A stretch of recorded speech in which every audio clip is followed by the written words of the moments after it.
प्रिय विद्यार्थियों, आपका हार्दिक अभिनंदन। इस YouTube के माध्यम से मैं आज फिर पुनः आपको हल संधि को आगे बढ़ाते हुए चलते हुए पढ़ रहे हैं, अपन समझ रहे हैं। तो सूत्र बहुत सरल है एकदम। तोरली, लकार तोरली, इसमें दो वर्ण हैं, तू तो और ली। तो का मतलब तू है, तू मतलब त वर्ण, त थ द ध न, और ली का मतलब है सप्तमी व्यक्ति का प्रयोग है, तो ली का मतलब लकार परे हो। बहुत सहज सरल सूत्र है। देखो, लकार परे होने पर त वर्ग के स्थान पर पर सवर्ण आदेश होता है। ठीक, त वर्ग त थ द द न, इसके बाद ल हो तो इस त थ द द न के स्थान पर क्या हो जाएगा? ल, बाद वाले का पर सवर्ण एज इक्वल टू लकार हो जाएगा। ल का बाद वाला वर्ण ल है तो ल का सवर्ण एज इक्वल टू ल हो जाएगा। बिल्कुल सहज।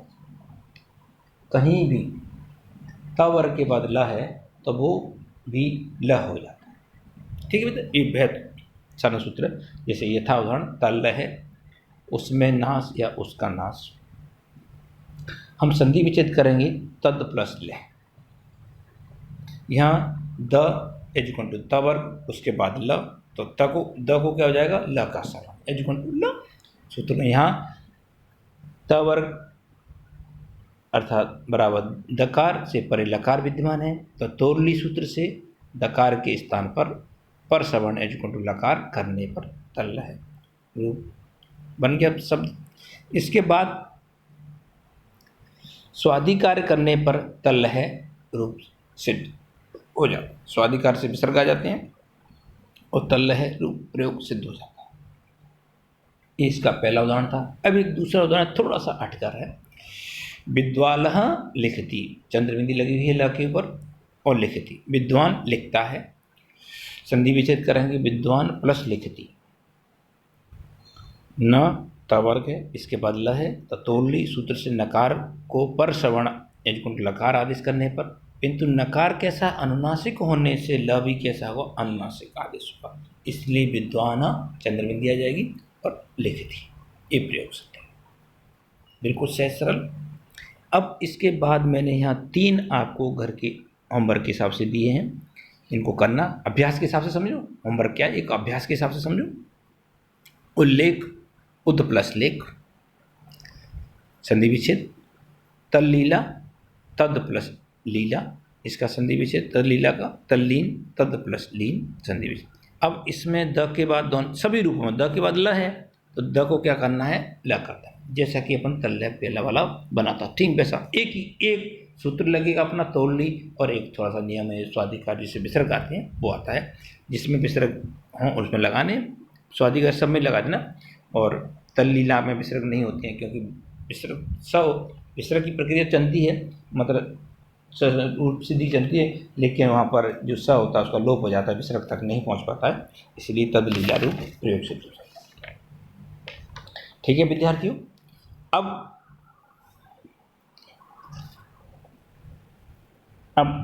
आगे जो रूप सिद्धि है या सूत्र मैं कराने वाला हूँ, सूत्र एक नहीं, काफ़ी 2 3 4 सूत्र हैं जो एक साथ अपन को करने हैं। धैर्य से सुनना विद्यार्थियों। अपनी हल संधि के दृष्टिकोण से देखा जाए तो बहुत अच्छा, थोड़ा सा समझने वाला एज इक्वल टू कठिन, लेकिन कोशिश करता हूँ। देखो, मैं आपको बिल्कुल सहज सरल समझाने की, और आप भी समझोगे मुझे उम्मीद है। सूत्र है उद स्था स्तंभो पूर्वस्य। हमें रूप सिद्धि करनी है उत्थान की, इसके लिए ये सारी प्रक्रिया चलेगी। ये और भी शब्द बनते हैं, लेकिन हम अभी उत्थान की बात करेंगे। बाकी उत्थान में भी 2 रूप बनते हैं, उत्थानम और उत्थान। ठीक है, अब इसकी अपने को रूप सिद्धियाँ करनी है। तो सबसे जो सूत्र है इसका रूप सिद्धि की प्रक्रिया में प्रारंभ करने वाला सबसे पहला सूत्र है उद स्था स्तंभ। उद के बाद स्था या स्तंभ हो तो पूर्व श्रवण हो जाता है। उद से परे स्था या स्तंभ होगा तो पूर्व श्रवण एज इक्वल टू स्था और स्तंभ को दकार का श्रवण करना है। किसका श्रवण करना है? दकार का श्रवण। ठीक है, अब देखो पहले उदाहरण के रूप में चलते हैं। उदाहरण यथा उत्थानम प्लस उत्थानम। आपकी पीडीएफ में आपको दिखाई दे रहा होगा।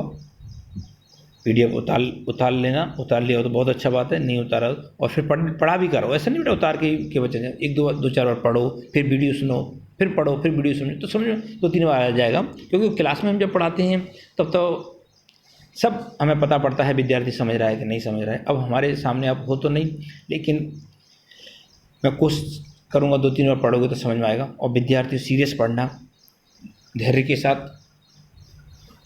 संस्कृत व्याकरण है ये, आप जानती हो कि व्याकरण थोड़ी सी समझाने वाला चाहिए, बिना समझाए हुए समझ नहीं सकते अपन लोग। हाँ, अब यहाँ देखो उद प्लस स्थान संधि विच्छेद है इसका। तो उद से परे क्या है? स्था शब्द विद्यमान है।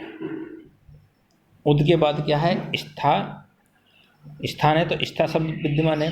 तो यहाँ पर क्या है कि स्था को दकार का श्रवण करना है। ठीक है, उद स्था स्तंभो पूर्वस्य। सूत्र द्वारा स्था को पूर्व श्रवण क्या करना है? पूर्व श्रवण करना है, परंतु यहाँ अग्रिम सूत्र प्रवर्तित होगा। क्यों? क्योंकि द में एक अल है और स्था में कितने अल हैं? 3 अल हैं। तो अब 3 अलों को एक अल का श्रवण कैसे कर सकते हैं? तो इसके लिए क्या करेंगे? हम अग्रिम सूत्र का सहायता लेंगे। तो 3 अल के स्थान पर एक नहीं कर सकते हैं, इसलिए यहाँ पर एक सूत्र की सहायता लेते हैं। वो सूत्र है आदे परस्य।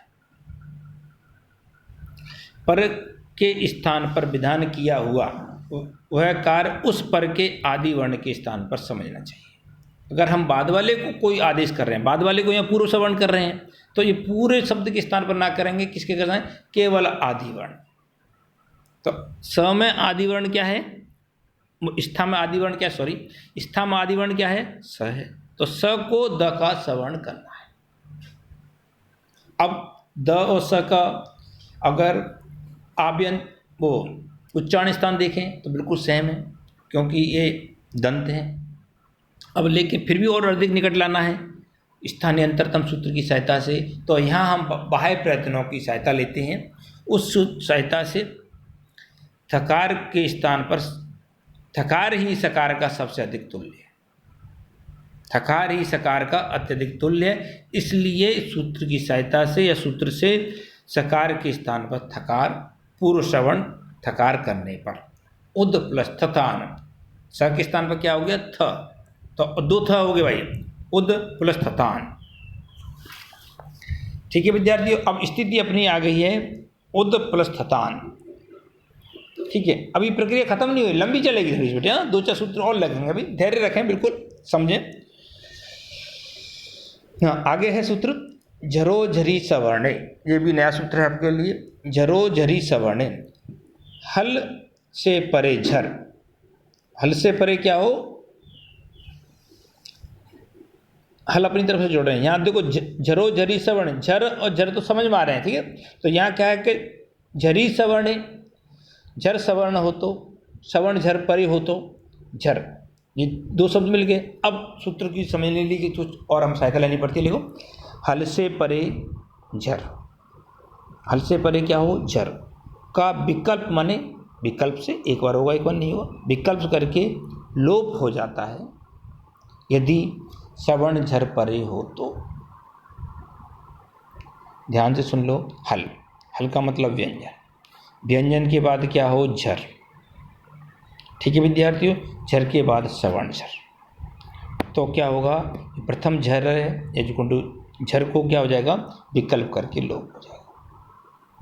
ठीक है विद्यार्थियों, हल के बाद जो झर है उसका लोप हो जाएगा। ठीक है, हल, हल के बाद झर, झर के बाद सवर्ण झर। तो अब इससे क्या होगा? जो झर हल के बाद वाला है उस झर को क्या हो जाएगा? विकल्प करके लोप हो जाएगा। एक बार लोप होगा, एक बार नहीं होगा। प्रस्तुत सूत्र से हल दकार से परे झर, प्रस्तुत सूत्र से हल बराबर दकार। ठीक है बेटा, उद थतानम है तो दकार से परे क्या है, झर प्रथम थकार, उसके बाद दूसरा विकल्प करके इसका लोप हो जाता है, क्योंकि इसके परे थकार सवर्ण झर विद्यमान है। थोड़ा सा और दोबारा समझाता हूँ, ये समझ में नहीं आया होगा आपको, ध्यान से सुनो। तो हल का मतलब आ गया व्यंजन, सभी व्यंजन, हल प्रत्याहार।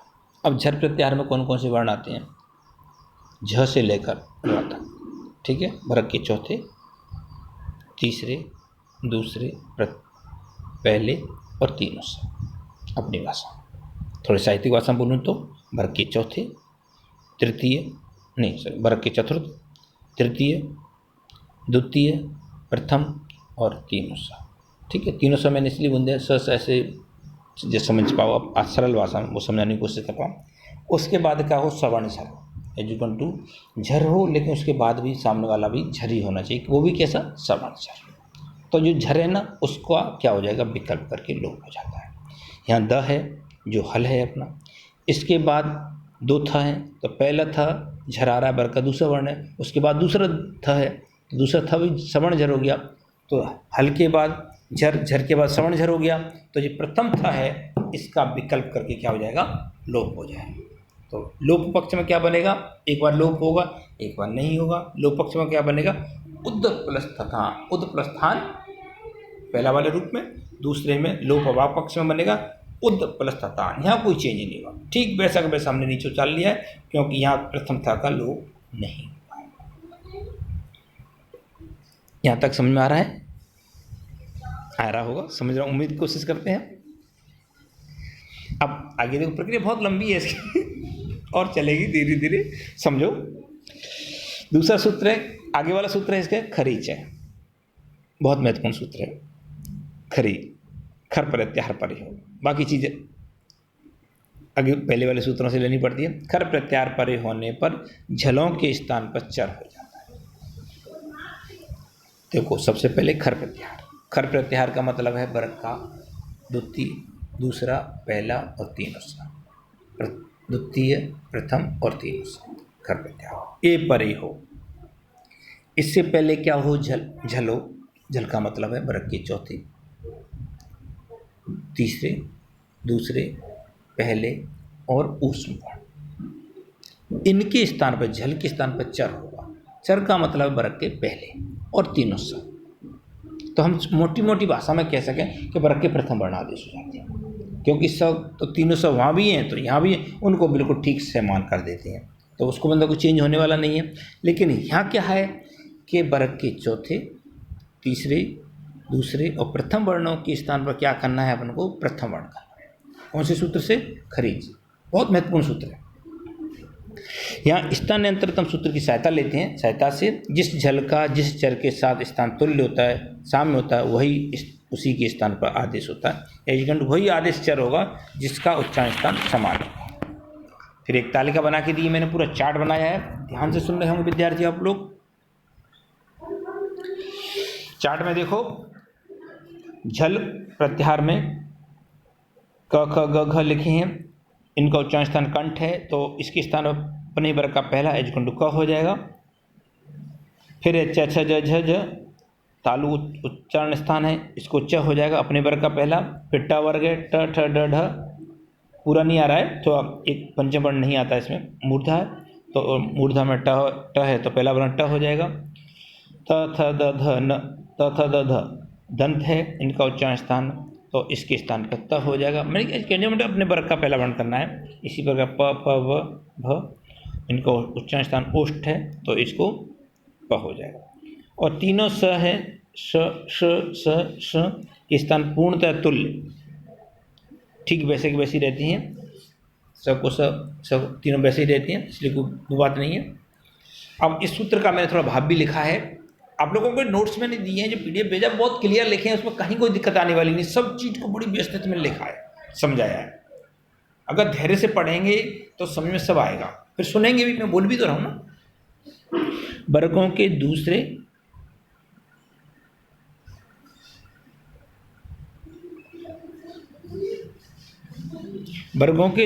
तीसरे चतुर्थ, इसका भाव ये कि है वर्गों के दूसरे तीसरे चतुर्थ वर्णों को वर्गों के प्रथम वर्ण हो जाते हैं, सीधा वर्ण है, ठीक है। वर्गों के दूसरे तीसरे चतुर्थ वर्ण है, उनको पहला वर्ण हो जाएगा। यदि उनसे परे क्या हो, झल हो। झल का मतलब पहले दूसरे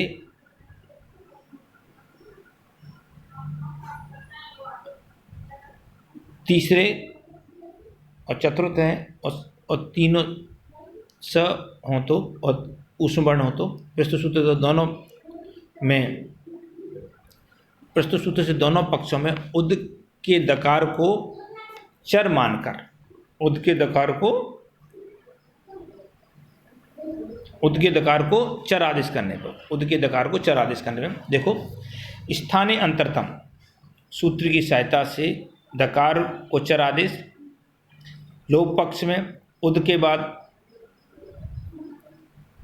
थ है, थ अपना खर प्रत्याहार में, खर परे हो तो द है, खर से पहले क्या है, द है, तो द को चर करना है, और चर का मतलब अपने वर्ग का पहला स्थान, तो ये हो जाएगा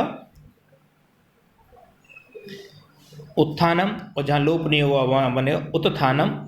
यहाँ भी द को उत्ता हो गया लेकिन थ डबल रह गया, उत्थानम, और स्वाधिकार करने पर उत्थानम और उत्थानम रूप सिद्ध होती है।